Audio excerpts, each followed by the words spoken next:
2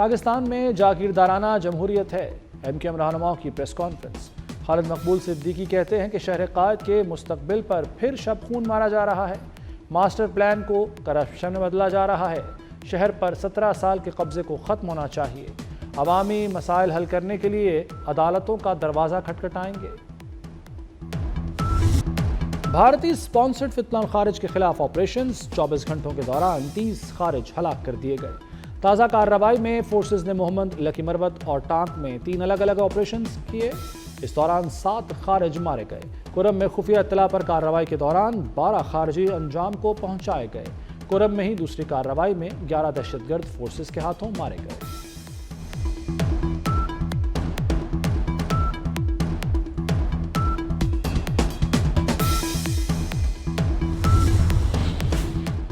ڈیرہ اسماعیل خان میں پولیس کی بختربند گاڑی کے قریب ریموٹ کنٹرول بم دھماکہ، 2 پولیس اہلکار شہید، 4 زخمی ہو گئے۔ دھماکہ ہتھالہ گلوٹی روڈ پر سڑک کنارے نصب ریموٹ کنٹرول بم سے کیا گیا۔ وزیر داخلہ محسن نقوی کی دھماکے کی مذمت، جام شہادت نوش کرنے والے دونوں پولیس اہلکاروں کو خراج عقیدت۔ عالمی برادری بھی کالعدم TTP کا دہشت گرد چہرہ پہچان گئی۔ ڈنمارک نے کالعدم TTP کو خطے کے لیے انتہائی سنگین خطرہ قرار دے دیا۔ اقوام متحدہ کی سلامتی کونسل میں ڈنمارک کی سفیر کا خطاب، کہا کالعدم TTP کے 6000 سے زائد جنگجو سنگین خطرہ ہیں۔ کالعدم TTP کو افغانستان میں ڈی فیکٹو حکام کی سپورٹ حاصل ہے۔ TTP نے افغان سرزمین استعمال کر کے پاکستان میں حملے کیے۔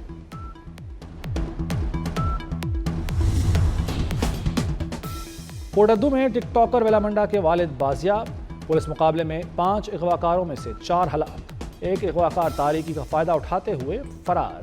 پولیس نے مغوی کو بحفاظت بازیاب کرا لیا۔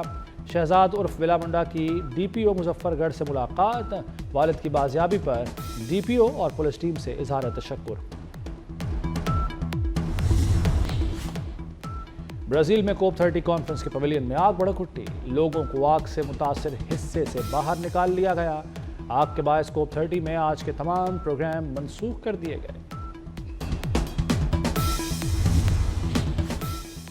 لاہور سمیت پنجاب کے مختلف شہر فضائی آلودگی میں نمبر لے گئے۔ گوجرانوالہ میں ایئر اسموگ 650 کے قریب جا پہنچی، فیصل آباد میں AQI 360، بھاولپور میں 300 سے اوپر۔ لاہور کا فضائی آلودگی میں دنیا بھر میں دوسرا نمبر۔ ایئر کوالٹی انڈیکس 366 ہو گیا۔ گلیوں سڑکوں کی تعمیر کے دوران گرد و غبار، دھول اور مٹی فضا کو آلودہ کرنے لگے۔ لاہور پر منکی پاکس کا حملہ، خطرناک وائرس نے لاہوریوں کو لپیٹ میں لے لیا۔ منکی پاکس کے 5 مریض رپورٹ۔ جنرل اسپتال میں علاج کے لیے آنے پر منکی پاکس کے مریضوں کی تصدیق ہوئی۔ 2 مریض نیو اسپتال سے سرجری کے بعد وائرس کا شکار ہوئے۔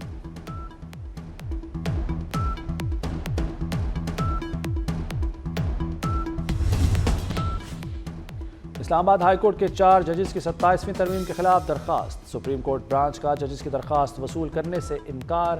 27ویں ترمیم وفاقی آئینی عدالت میں چیلنج ہو سکتی ہے، سپریم کورٹ برانچ کا جواب۔ جسٹس محسن اختر کیانی، جسٹس بابر ستار، جسٹس امن رفت امتیاز اور جسٹس سردار اعجاز اسحاق درخواست گزاروں میں شامل۔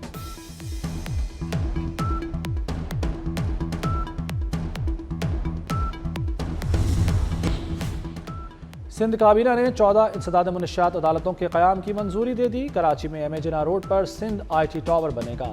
جناح اسپتال کے نئے ایمرجنسی ٹاور کے لیے $15 ملین کی گرانٹ منظور۔ پاکستان میں پہلی مرتبہ کسی بھی صوبے کی ملکیت محفوظ کلاؤڈ کے قیام کی بھی منظوری دے دی گئی۔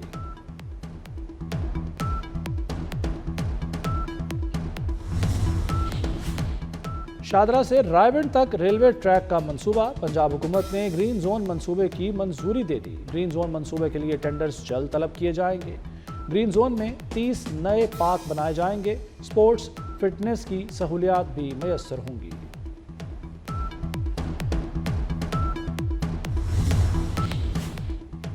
کراچی میں بھتہ خوری کے واقعات درد سر بن گئے۔ آرام باغ میں ایک اور تاجر کو بھتے کی پرچی موصول ہو گئی۔ بھتہ خوروں نے ریسٹورنٹ مالک سے 20 لاکھ روپے بھتہ مانگ لیا۔ انٹرنیشنل فون نمبر سے بھتہ نہ دینے پر قتل کرنے کی دھمکی بھی دی گئی۔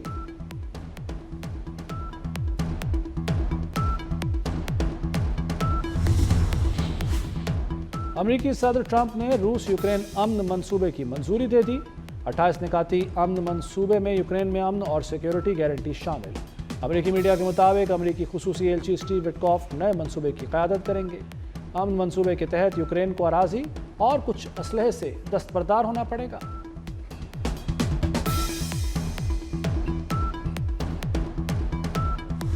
مراکش کے defender Achraf Hakimi African footballer of the year قرار۔ اشرف حکیمی نے مجموعی طور پر 61 گول سکور کیے۔ راولپنڈی میں 3 ملکی ٹی20 سیریز، زمبابوے نے سری لنکا کو 67 رن سے ہرا دیا۔ زمبابوے نے سری لنکا کو جیت کے لیے 163 رنز کا ہدف دیا۔ سری لنکا کی ٹیم ہدف کے تعاقب میں 95 رنز پر ڈھیر ہو گئی۔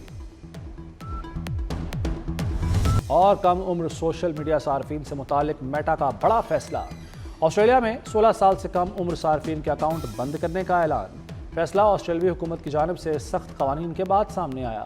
10 دسمبر کے بعد آسٹریلیا میں بچوں کے سوشل میڈیا استعمال پر پابندی۔